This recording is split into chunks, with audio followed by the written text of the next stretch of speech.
Okay, we've got all of our parts painted up now, and you can see the fairing, how it turned out. Let's go and get a good shot of it here. That's our fairing.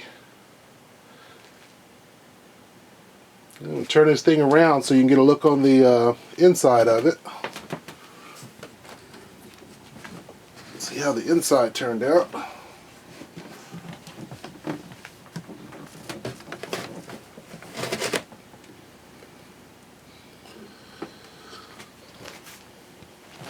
Okay, that's a good look at the inside.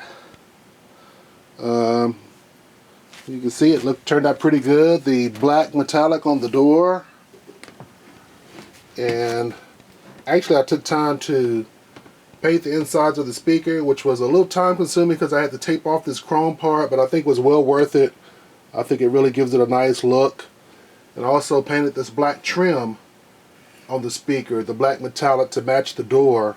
Which really looks good. It looks a lot better than the cheap look that the original plastic had. Now let's take a look at our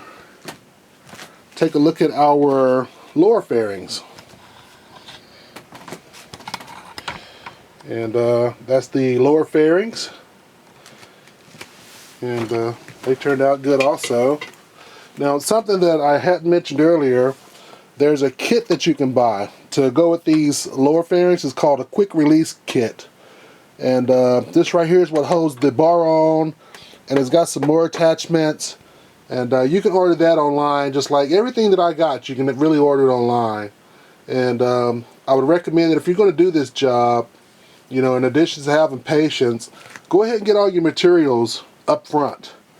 Like for example, I used this Duplicolor adhesion promoter, as well as primer. I also used that was Duplicolor that I used for my black metallic, and you can see it almost matches. You know, it's almost a perfect match with the cap there if you do it right, with the silver base underneath.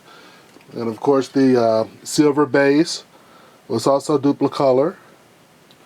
And now for my gold top coat, I actually used Rust-Oleum. I went with a Rust-Oleum metallic, gold metallic, because they just happen to have the color that I liked. And also, I went with the Rust-Oleum clear coat. And of course, I've clear coated all the products. Now what I've done is actually 90% finished, because I'm going to let this sit for about 60 days so it can cure. Then I'm going to buff it with some compound and wax it. So what I would suggest, if you want to see the finished product on my motorcycle, go ahead and subscribe to my channel, and that way when I post the video with the finished product on my motorcycle, you'll get a notification, and you can see that. I'm going to do that within the next couple of months. And also I'd appreciate if you click the like button for my channel. Now in addition to the paint products, I got this right here. I showed you this earlier, but this really comes in handy. It's just a little Rust-Oleum handheld grip that goes on the spray can, and it really makes your spray job a lot more fluid-like. And of course the tack cloth for cleaning the products to make sure that it's free of lint and dust. You also might want to take time to order you some tape, some paint tape, in case you have to tape something off, you know, because your job might not be identical to mine's. But I think we can do a pretty good job with spray paint on these parts. And also you want to go ahead and order your sandpaper. This sandpaper, you can usually order it in different grits, but you want to make sure that it has 400 and 600. And then go higher from there, because you want to sand your primer with 400 or 600. And then as the job gets lighter, you'll go up to higher numbers. But make sure you at least have 400 and 600 so you can do a nice wet sand. Oh, you also want to make that as good for wet sanding also. But that's about it. Like I said, I think that the job turned out pretty good. So if you have any questions or comments, please feel free to leave them. And I'll see you after I get the parts mounted on my motorcycle. Oh, let me show you the inside. I'll show you the inside of this fairing. One more thing I wanted to mention is the inside, which I left black.